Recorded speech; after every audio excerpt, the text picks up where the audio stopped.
Those guys were on fire today. Can we just thank these guys for leading in worship?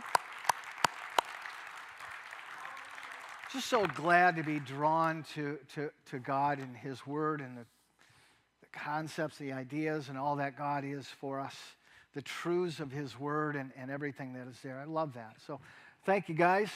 Thanks so much. Appreciate that. Great voices. 2026. Man, doesn't that sound crazy? It does to me. Maybe you've gotten to the place where maybe you're writing it already. I wrote my first wrong yesterday, 2025. Oh, got to go back. Scribble, 26. Change of plans. There's always a change of plans. I don't know about you, but I usually, have my phone, a schedule there, and the things that I think that I'm going to do today or this day, and it always changes. It always seems to have something else coming in or whatever. Change of plans is kind of inevitable. We're going to look at that today in one of Jesus's parables that he brings up. But honestly, change of plans is something that is almost just inevitable. And sometimes it's of little consequence, and sometimes it's of much bigger. I was thinking of change of plans in my life, and really just like 2 weeks ago. It was actually 2 weeks today. I didn't really calculate that, but 2 weeks ago today, we had a youth Christmas party, and we had a lot of fun. You probably remember me up here kind of plugging it and promoting it and saying, hey, we got a lot of games we're going to play all through the church, and we did. Good thing that you weren't here, because in this room we stacked boxes up as high as we could, and just, a lot of different things. And so we kind of played our games, ended up back into the garage area. There we had a gift exchange, white elephant thing. One of the Chris's ran that. And at the end, the kids were saying, Pastor Craig, can we please turn the game back on? We had been watching the Lions game. I said, okay, we're going to turn this off. And so I said, yeah, we got stuff to do. Let's just, and some of the guys were watching on their phone, so I knew I was defeated. Okay, there's just like 5 minutes left. We can do that. And so, at 5 minutes turns into 15. But anyways, and so the game comes back on, and the Lions are down, and they're coming back, and then they win at the end, and then it's taken away. And then they score again, and it's taken away. And I turn off the TV, and I say, okay, guys, we're going to sing Christmas carols. And 3 high school boys in the front. One looked like he was going to kill me. One looked like I am not, and another one's just like, I'm not even engaged. I can't even look at you, kind of thing. Let me just tell you, after a downfall like that, don't try to pick up a guitar and lead a group in singing Jingle Bells. It does not work. Really, I can look around and see some of the teens are there going, oh yeah, we remember. Because I'm there, and I had a couple of girls who were helping sing and kind of lead, and they're like, they're not with us. And I said, they will be, doggone it, come on. And I'm pushing. All right, Jingle Bells, forget it. Let's move on. Here's the next one. Come on, everybody with me. Joy to the World. Nope. No joy in that room. We finally did get through it, and every kind of thing happened. It was like, wow. But change is something that's inevitable. And like I said, sometimes it turns out where we can get past that. And we did in this instance. We got past that and shared a devotional. And even one of those guys in the front said, man, Pastor Craig, that was great. I found that really interesting. I was with you the whole time. And I thought, yeah, you were then, but not during the singing, pal. And so we kind of get into that place where some are of little to no lasting value, but some have some huge, huge ramifications. And the consequences are things that are not just then, but really eternal. We're looking in Matthew 22. You can open your Bibles there if you would. We're going to actually go back just to last week, because last week was Jesus being kind of confronted by the Pharisees on authority, and Jesus is building on that. They came to him, and this is the Pharisees, and they questioned Jesus, and they said, by what authority are you doing these things? And who gave you this authority? In other words, who said you could? And they're pushing back on Jesus clearing the temple and throwing people and money changers out. And they said, who told you, who gave you the right to do this? And really, that's a question of authority that kind of hang over most everybody today. Who's in charge, we want to say. Who is really superior? Why should I listen to Jesus in his parables then answers these individuals, not directly, but indirectly, saying, hey, tell me about John the Baptist, and they skirted that question, and Jesus then goes into 3 parables. 2 of those we saw last week, and they talk about an authority and its subordinates. Last week we looked at a father and his sons, and it was all around obedience. Who am I going to listen to? Who am I going to obey? One son said, yeah, I'll go do that, and didn't. And one said, no, I don't think so, and ended up doing that. And Jesus makes a point of that. The second parable was the parable of the tenants. And it really was all around ownership. Who is going to run my life? Who do I follow? Again, these are base life struggles or questions that we all have. People have always struggled with obedience. Who am I going to listen to? Why should I listen? Why should I follow somebody? Who am I going to obey? Authority has always been a struggle. And that's the point. Who do we listen to? The authority speaking into our lives. And so this morning we want to hit that 3rd parable. Now that I've given you the background, Jesus' question on authority. He's talking to scribes and Pharisees, some of the main chief priests of the temple. And he shares those 2 parables, and today is the 3rd in chapter 22. And so we want to look at this, the king and his citizens. It's really called the parable of the wedding feast. And if you are able and willing, I'm going to ask you to stand and read this with me. Well, you don't have to read it with me. I'll read it. You can just follow along. And it's Matthew 22, the first 14 verses. It says, again, Jesus spoke to them in parables, saying, the kingdom of heaven may be compared to a king who gave a wedding feast for his son. And he sent servants to call those who were invited to the wedding feast, but they would not come. Again, he sent other servants, saying, tell those who are invited, see, I have prepared my dinner. My oxen and my fat calves have been slaughtered, and everything is ready. Come to the wedding feast. But they paid no attention, and they went off, one to his farm, one to his business, while the rest seized his servants, treated them shamefully, and killed them.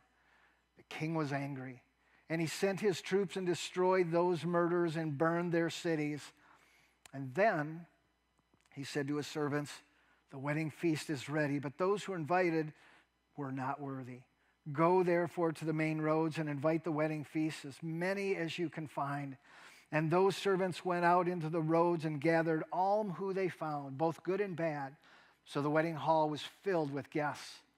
But when the king came in to look at his guests, he saw there was a man who had no wedding garments.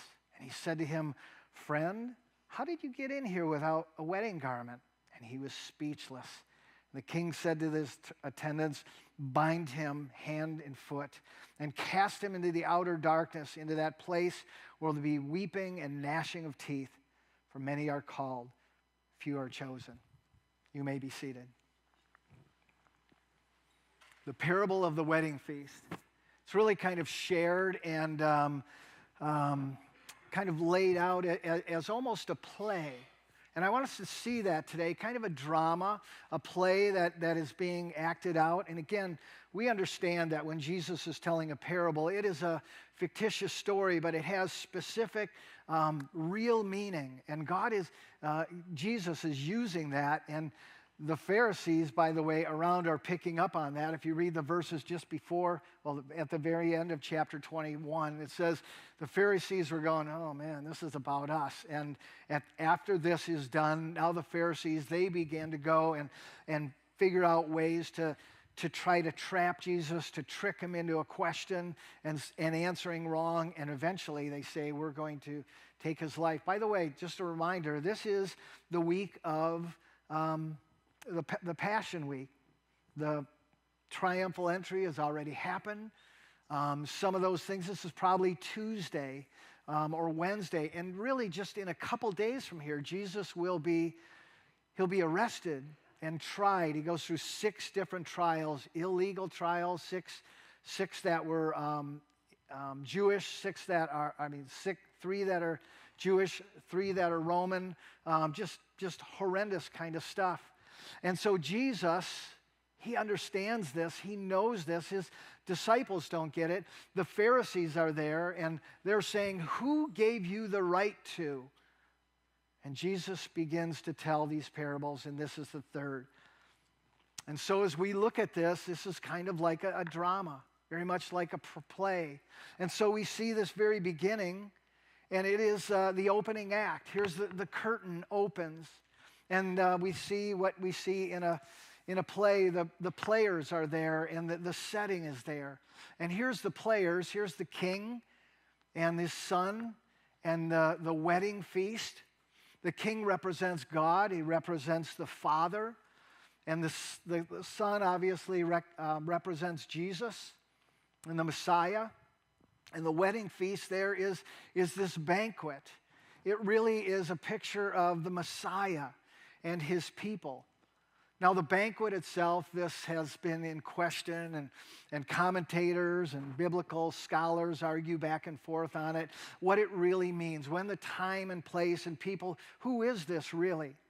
Some say it's just the current. It's the judgment against the Pharisees and the chief priests. And while that is on the surface, there's much more to it than that. Others say that it is Jesus and his bride, the church. And here's Jesus being married, and it's all about this bride who's not named here, but assumed. The king is throwing a wedding feast for his son, so obviously there's a bride. But the bigger picture of that is this. It is the future events of the end times. If you've been with Pastor Adam downstairs and taking some of the Sunday morning systematic theology stuff, this is called here it is, eschatology. There you go. Eschatology is really just the study of future events. And so here it is, he says, the kingdom of heaven. We know it is end times, the Messiah and his people. And there's a celebration. I love this. We read right here in the Bible that there is a party. It is a festival. And there's a great celebration here. And the king is saying, this is a tremendous occasion. I invite you to come into that. And we know, like I said, it is a thing of the end times. Luke chapter 13, Jesus is teaching of the end times. And he says this, and people will come from the east and the west, from the north and from the south, and they will recline at the table in the kingdom of God. In Revelation 19, further than that, it talks about the marriage supper of the Lamb. And John writes in 19, let us rejoice and exult and give him the glory. For the marriage of the Lamb has come, and the bride has made herself ready. It was granted her to clothe herself with fine linen and bright and pure. For the fine linen is the righteous deeds of the saints. I want you to get this. And the angel said to me, this is John writing this, write this. And I bolded this, I underlined it in my Bible. Blessed are those who are invited to the marriage supper of the Lamb. And he said to me, these are true words of God. I want you to understand, please, that's a picture of us. This is not sci-fi. We're not reading make-believe like, wow, that sounds really cool.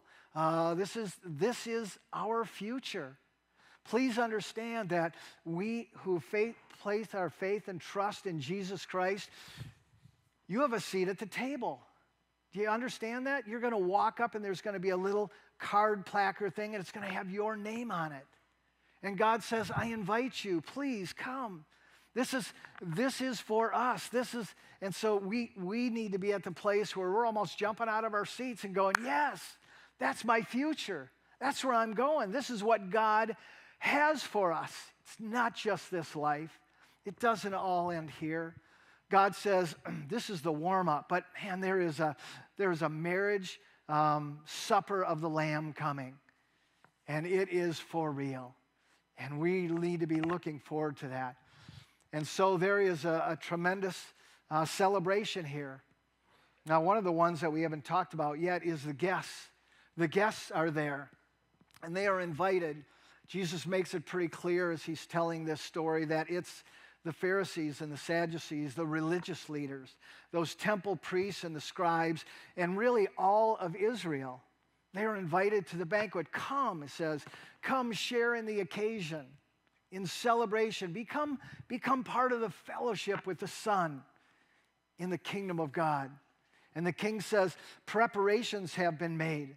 The ox and the cattle are butchered, and all the invitations are out. We're ready.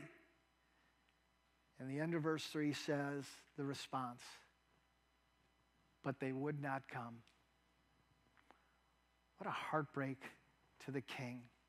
But really, much bigger than that, refusing the king's invitation is a terrible insult.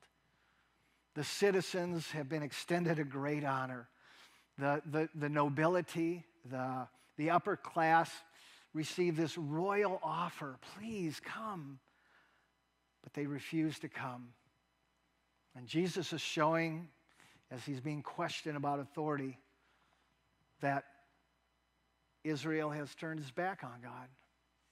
Of all the times in the Old Testament, prophets have been sent, and they've been mistreated and pushed away and insulted and shamed and killed. And now God has brought his own Son. And very soon, after Jesus tells his story, he will be killed as well. Jesus wants to make sure that they pick up on this, that those who dishonor the Son shame and dishonor the Father who sent him. And it's a horrible insult. It's a slap in the face to the king. And Jesus continues on with this story, salvation and fellowship, and the love of God has been extended, but it's been pushed away. And so we kind of enter the next part of this play, as it will, it's called, often in play, it's called conflict or tension. And the tension of this play comes up in verses 4, 5, and 6. And the king now has every right to bring judgment upon these disobedient subjects, but he does not. Instead, he extends mercy and grace. And a second invitation is extended.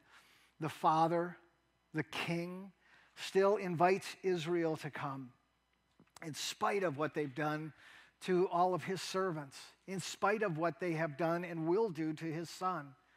It's a picture of the Messiah in Israel.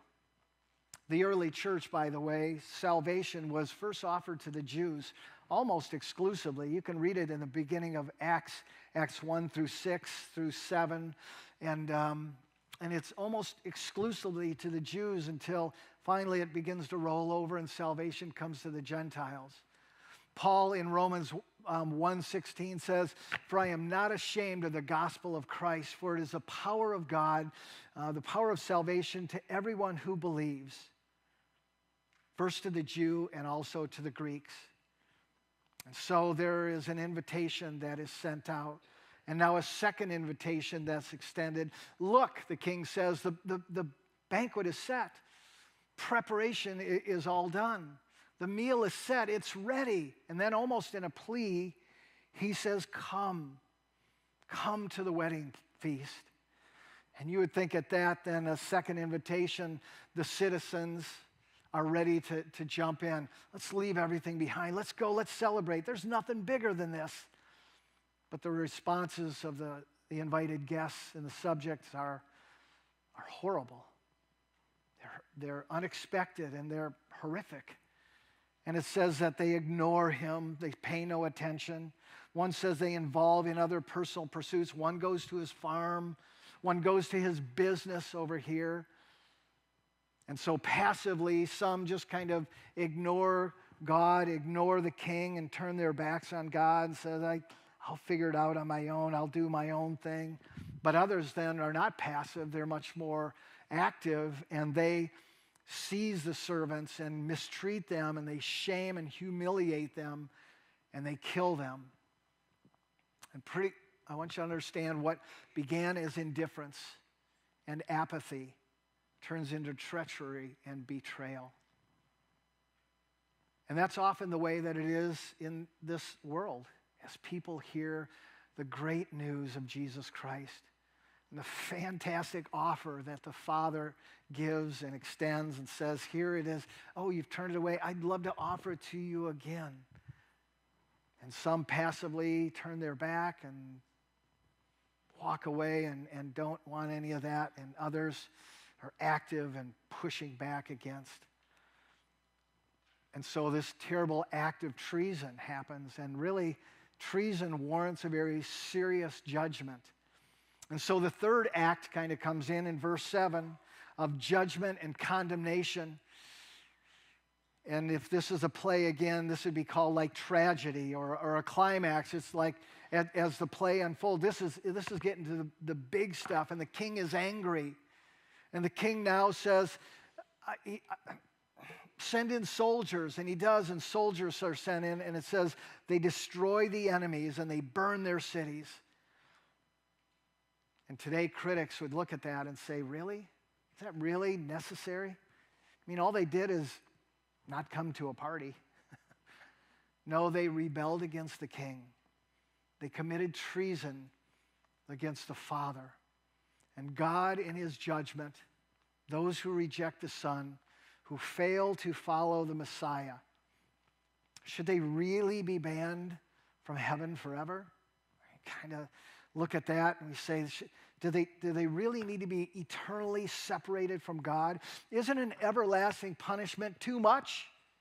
This lake of fire warranted? Isn't it too severe? And we turn back and we say, God in his love and his grace has extended and invited and drawn in and said, come. And God is king.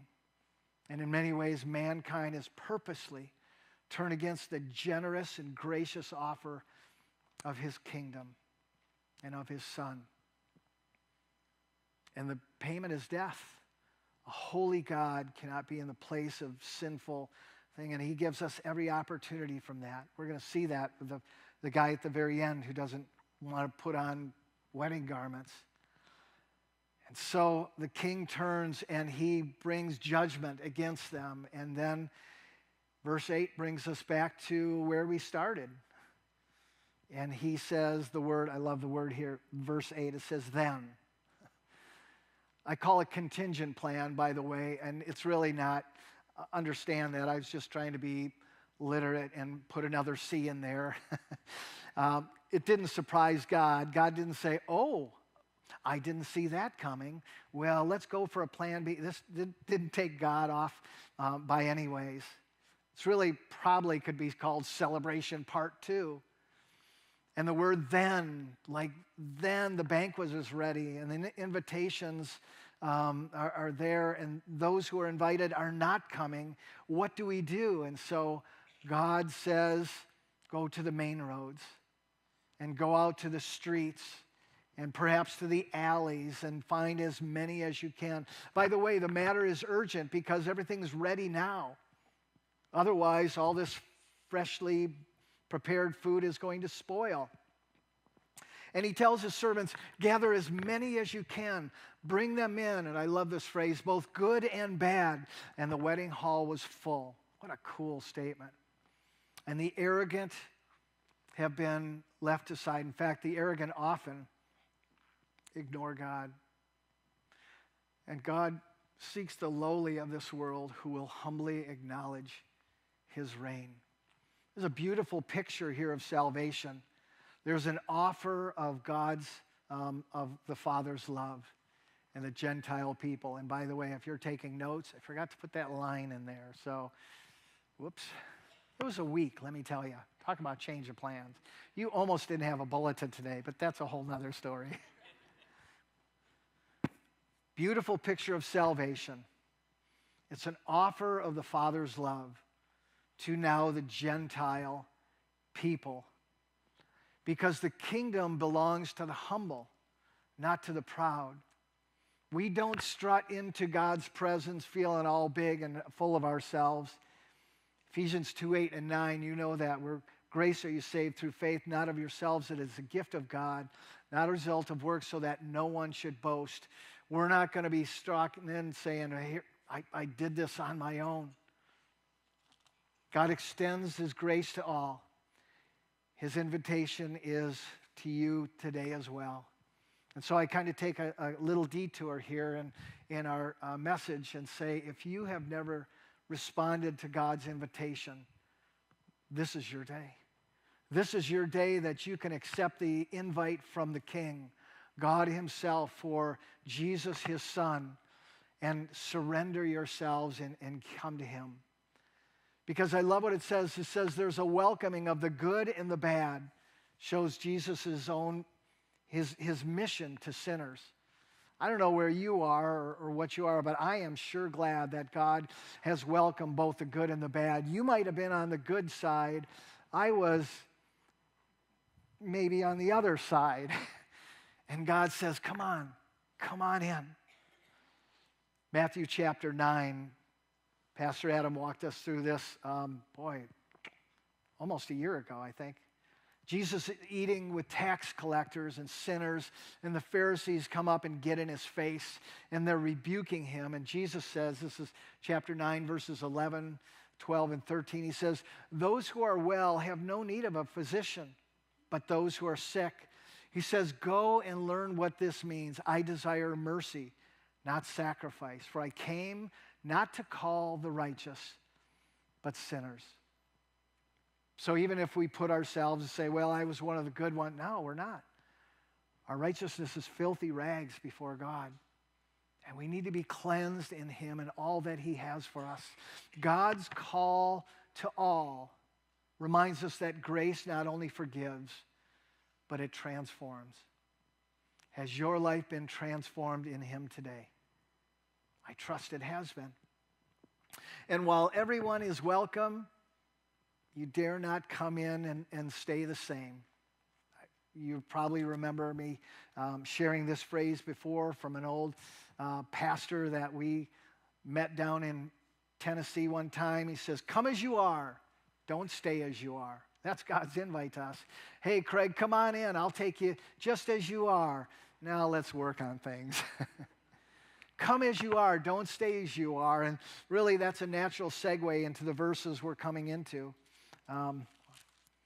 Verses 11 to the end says, the king came and looked at the guests, and he saw there was a man who had no wedding garment. And he said, friend, how do you get in here without a wedding garment?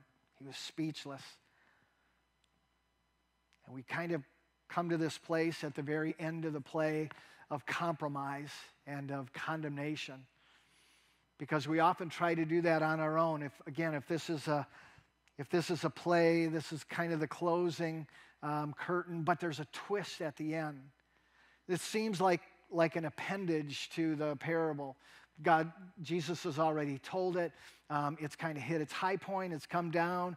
It's warm and fuzzy at the end. Here's the wedding banquet. Everybody has come. The celebration is in, it's going, and all of a sudden, what's this at the very end? And kind of a tack on at the end. But I want you to understand, it's not just a secondary add-on, but it's vitally important. You see, wedding guests or wedding clothes or garments were often given by the hosts in those days. Now, if they invited, and they did invite, and the nobility, the upper people had come, the Pharisees in their flowing robes, and the wealthy people and the businessmen, if they had come, perhaps they would wear their own really good stuff, top shelf out of their closet. But remember what happened. They went out into the streets and they grabbed people and they brought them in. And then the king is supplying wedding garments, clean clothes, especially coming off the streets. But one is found not dressed in wedding clothes. They've been provided. Here's a great suit. And yet he did not dress in it. He refused. He entered like all the other guests, and he stepped right in. He was in the banquet hall, but he did not accept what was offered to him. They were offered, this man seemingly, purposely rejected the king's gracious act. And so his insult is really greater than those who refuse to come in the very first place. Honestly, it is a picture of salvation, of the righteousness that God provides. But we try to make it on our own. I don't need Jesus. I can do this. I can get to God my way. Can't tell you how many people I have talked to just trying to share some faith, the gospel, what it be, and it's like, yeah, I'm okay. And this is really a picture of those inside the church may dishonor God as well. Up to this point, we've kept pointing at the other people. Look at those bad people. Boy, they're not accepting what God has. That's off. Sometimes those inside the church may dishonor God as well. And that's a sobering thing as we look at that. John MacArthur says it this way. He says, the imagery seems to represent those who identify with the kingdom externally, profess to be Christians, belong to a church in a visible sense, yet spurn the garments of righteousness Christ offers by seeking to establish a righteousness of their own. Are you grabbing that? God offers this, but I think I got some better ways. He continues on, ashamed to admit their own spiritual poverty, they refuse the better garment the King graciously offers, and thus they are guilty of a horrible sin against his goodness. And while the first refusal of the people that didn't come was really a national judgment against Jews and Israel and unfaithfulness, this instance right here is a personal rejection. And this man's attempt at enjoying the banquet on his own terms, his own works, is an affront to the king. And it's an insult to God. And people are doing the very same today.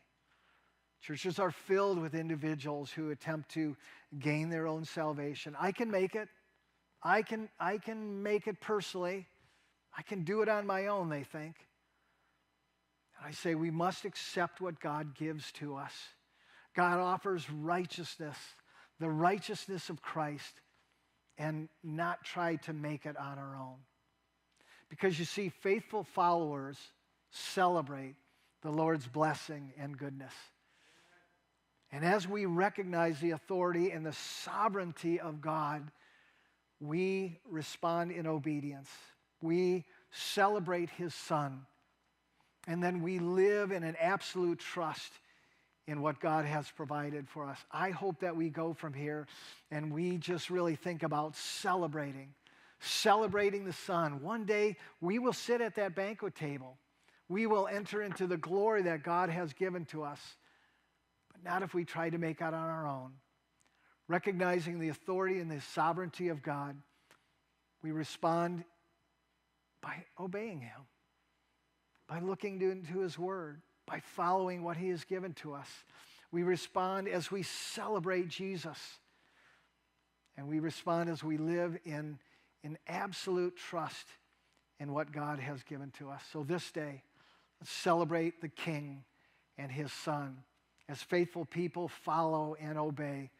We are his subjects, his citizens, and we can be those who surrender to all that God has given to us, and we trust in him, knowing that he is a great king. He has the very best for us. And we will continue to enjoy the blessings and the benefits that he provides. And the curtain closes. We say, wow, this is what God has for us. God has offered us this tremendous invite. And it's not just salvation. Please don't get that here's a one-time offer and we go, cool, I'm all set. Each and every day, God comes to us and offers us a way to work in our lives. Philippians, Paul says, work out your salvation. And we do that not in any way gaining salvation, but in a way that God is saying, let's clean things up. Craig, you got a lot of cleaning up to do. Come on, I'm okay. Nope, here we go. Gets out the scrub brush. That hurts. Yeah, got to get some of that off. I love the fact that we have a Father who cares that much about us, that says, I'm not just going to leave you. You're not all right.